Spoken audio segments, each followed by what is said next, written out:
Closed captioning for News 12 is brought to you by Kenneth Nugent. From the station that's on your side, News 12, first at 5, continues. Tonight we're digging deeper into the drowning death of a Burke County 4-year-old at a swimming lesson, and we're learning some new details from a 22-page report.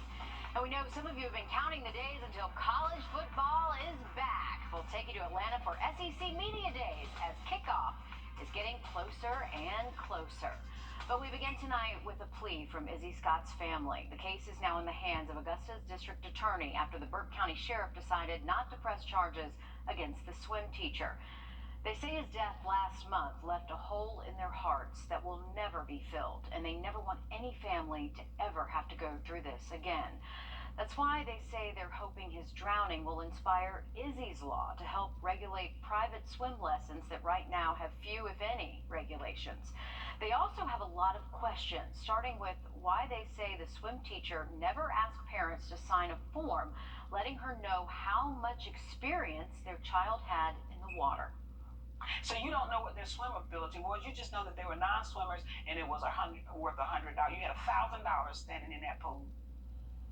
So why would you let 10 children be in a pool with a moving vacuum? Documents show the vacuum was running at the time of the lessons, and the family worries that could have obstructed the teacher's view, especially in a class of 10 children. Coming up on News 12 at 6 o'clock, our I-Team keeps digging into other possible red flags, plus why Izzy's family believes the report could show he almost drowned on the first day of lessons. They wonder if the teacher told his parents maybe he wouldn't have come back for that second deadly day. Now let's take a look at drive for the next couple of hours. Our rain chances will most likely start to increase once we get closer to sunset, possibly even a little bit after that, and then temperatures will be dropping to the 70s heading into tomorrow morning. Now there is going to be a low and severe weather threat this evening into early tonight, while much more coming up in the full forecast. All right, thank you, Riley. This is the day for football coaches to share with their fans how they plan to win their games next season.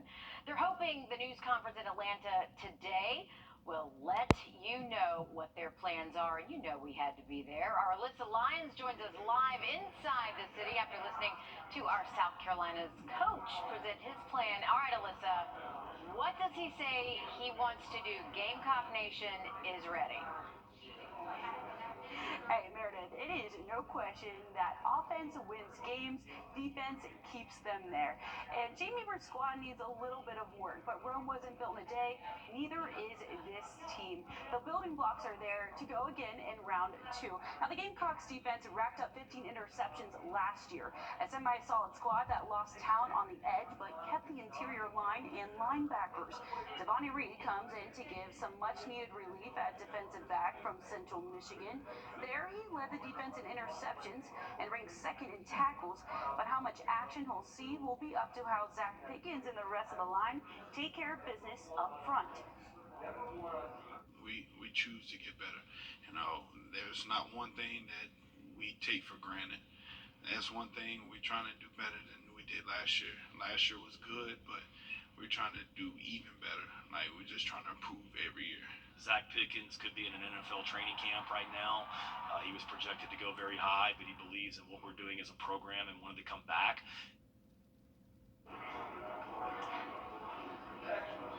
Well, Beamer had a busy offseason, shaking up the offense to support Spencer Rattler. All of that coming up at 6 o'clock. All right, thanks for that, Alyssa. Jealous of that assignment today. Ready for some football. Meanwhile, the Burke County Sheriff's Office planned yet another search today for Simon Powell's remains, but they ended up canceling it. We reached out today to see where they plan to search. They say they're completing other tasks today that still involve the case, and there are no further updates at this time. We'll keep you updated with any new information when it's available, and we will continue to check with them. Richmond County deputies asking for your help finding this missing person. 70-year-old Dan Williams was last seen near Parnell Street last week. He's described as 5'11", with Atlanta Falcons flip-flops, a dark long-sleeve shirt, and black pants. If you've seen him, please, his family's very worried. contact the sheriff's office. They would love to hear from you. This is Emma Key. She is 8 years old, and would you believe she is already running her own business? You go, girl. This is the main squeeze. The North Augusta girl is spending her final days of her summer vacation running her own lemonade stand, serving customers freshly squeezed lemonade. A kid with big ideas and an even bigger heart. Emma isn't keeping a single penny of her profits. Oh no, all the money she makes from her lemonade stand, she turns around to donate to charity. I'm doing a lemonade stand for fun, and my mom wants me to do it because it's a good lesson to learn, and I'm only 8, so she wanted me to learn that lesson young, but still be old enough to understand the concept of it. Look at that, an 8-year-old understanding the concept of business. The money Emma earns today, she says she's taking to the grocery store to buy canned goods to fill up local blessing boxes all around North Augusta. We'll have more on why she is donating her money tonight on News 12 at 6 o'clock. And by the way, where you can find her later this week. We know now you want lemonade. One person keeping a small business from thriving in the city. Surveillance video from College Park shows a man break the windows, look at this, with that yellow chair, and then he continues down the sidewalk this past weekend. Yep, that's all he did. Officers say he targeted 3 other Main Street shops before the sun came up. When a bystander shared what happened, one business owner says, hey, you need to do something else with your phones, by the way, for proof. When you see people doing something wrong, instead of just videoing, just call the police. I mean, maybe the police would have got here prior to him doing other damage to other buildings. They do have a suspect in custody connected to the break-ins. They're being charged with 4 counts of criminal damage to a building. All right, parents, you might want to know what's inside the baby food that you have. A new report from the FDA found high levels of toxic metals mixed in some of it. They discovered lead, cadmium, and arsenic in more than 300 samples of baby food. Products like teething biscuits and puff snacks had the highest levels of arsenic. According to their website, they're recalling formula from Abbott Nutrition's plant in Michigan, and they want to make sure that any new products coming out of that plant are not contaminated. Senator Lindsey Graham's hearing tomorrow changed now to a status conference.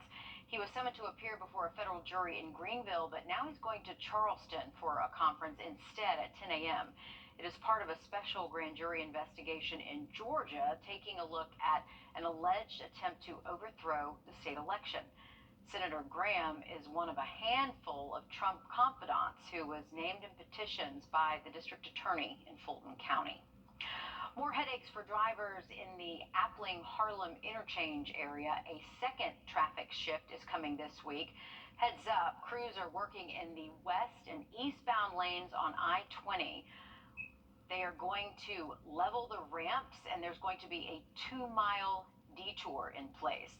This remapping will stick around until September, so get used to it. We've got the full plans for you on our website, wrdw.com, so you can plan to avoid it if you can.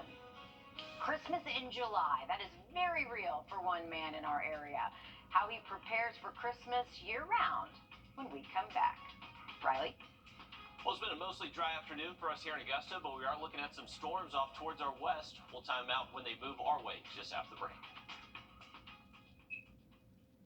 Be over 10 miles an hour at times next couple of days.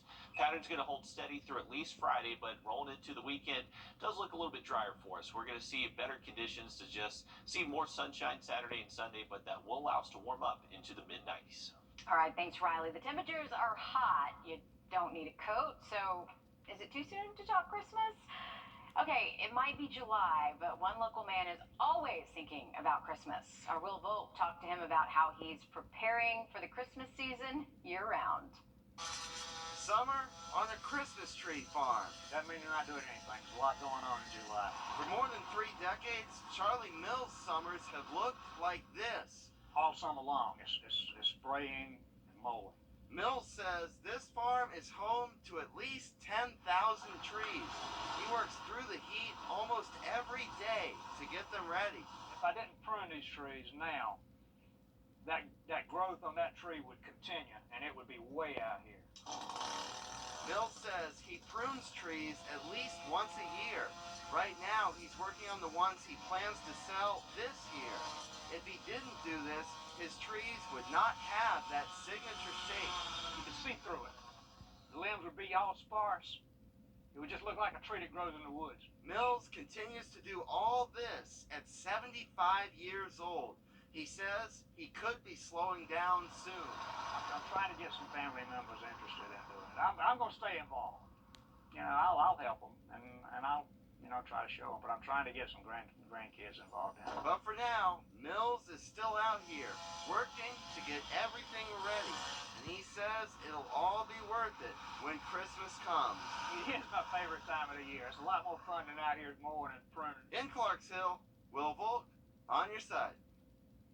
How can you be upset if Christmas is year-round? Mill says Clarksville Christmas Tree Farm should open in November, just after Thanksgiving. How would you like to pocket $100 in a month? Well, in this What the Tech segment, we look at why this is the best time of year, maybe, to save some money. Shop online at GeraldJonesFord.com or at Augusta's #1 Ford dealer, Gerald Jones Ford. George Sink Injury Lawyers has made many memorable commercials. We even made our number easy to remember. But one important thing to remember is that we're here for people when they've been hurt. When you've been hurt, call George Sink Injury Lawyers at all nines. That's 999-9999. With the cost of just about everything going up, saving $100 in 1 month could go a long way to help your family's bottom line. The average American family subscribes to 4 streaming services that they pay for. As our consumer tech reporter Jamie Tucker explains, making just a few changes to those subscriptions could really keep some money in your pocket. If you're like most people, you subscribe to multiple TV streaming services, and it's impossible to watch them enough to justify all that cost. And that cost adds up. Netflix costs at least $11 a month. Some pay over $20. HBO Max is $10 to $15 a month. Apple TV, $5 plus tax. If you're a cord cutter, add in the cost of YouTube TV or Hulu, it can easily add up to over $100. One of the best things about these subscriptions is there's no commitment. You can pause or cancel for a month and then restart it later. And this is a great time of year to try this because, number one, we're outside and away from the television more in the summertime. Number two, you're not going to miss that much. New shows don't start until the fall, and there's really not that many sports going on. And number three, there are plenty of free streaming options to keep you entertained. Pluto TV has both live channels and on-demand movies and shows. There are 70s and 80s movie channels, mysteries, documentaries. Tubi TV has a terrific slate of on-demand movies. And Amazon recently introduced Freevee, an ad-supported streaming service with plenty of quality movies that you've probably seen offered on Netflix. If you're an Amazon Prime member, of course, you already have Prime Video included with your subscription. And you can also test off some of those DVDs you haven't watched in years. You don't have to miss out on local news or networks if you plug an antenna into the TV, and that's free. So it is quite possible to get by for at least a month using just freebies. And for many of us, that's an extra hundo in our pocket. And if you do it for more than 1 month, get this, you can use that money to buy a new 4K TV in time for football season. That's What the Tech. I'm Jamie Tucker. Hey, we can all use that, right? A recent survey reveals 85% of U.S. households have at least one video subscription. Netflix alone has more than 213 million paid subscribers. All right, Christmas 5 months away, but companies are already putting out the latest toys that will likely be on your child's wish list this year. The latest toys on display at this year's Toy Insider event in New York. Many of the items hitting store shelves will be high-tech, like the Snorble. It is a personal robot for kids that can be a teacher or help them sleep. There's also the Vital Hero, which is a wearable band that gets kids moving. There are low-tech toys, including a line of dolls from the Netflix series Karma's World. But no matter what the toy is, be prepared to pay more, just like everything else, I guess. Toys R Us making a comeback just in time for the holiday shopping season. The store went bankrupt back in 2018 and sold all its stores. But soon there will be a store within a store in every Macy's in the United States. The rollout starts late this month and goes through October. Well, the summer pattern holds steady for the rest of the work week, but luckily drying out heading into the weekend. And look at radar for you just after the break. Wrdw.com. Click, click.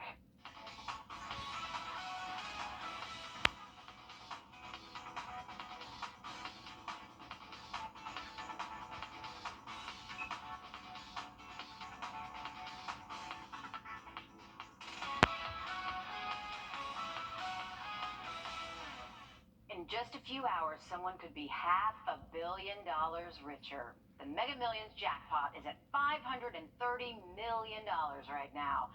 Last Friday, the pot sat at $480 million, but grew to $530 when no one won. This is the 8th largest Mega Million jackpot ever. The biggest winner was in October of 2018 when one ticket sold in South Carolina. Whew, listen to this. It won $500 million. Over $1.5 billion, excuse me. You can watch the drawing tonight before News 12 at 11 o'clock. And Riley, if none of us are here tomorrow, you'll know it's because we won. Absolutely. Hey, the only way you can win is if you play. So, hey, best of luck to everyone out there. That's a big jackpot. Looking over Wheeler Road, you can see some what looks like darker skies over us here. Chances will be with us most days as well through at least Friday. Into the weekend, it's just going to get a little bit hotter, but it will dry out. So if you have any outdoor plans Saturday or Sunday, looking good to go. All right, thanks for that, Riley. Neighbors in New Ellenton upset over what they say is a huge development in the area. We talk about the plans for 200 homes and what hopes this project, or hoops rather, the project still has to jump through. Next.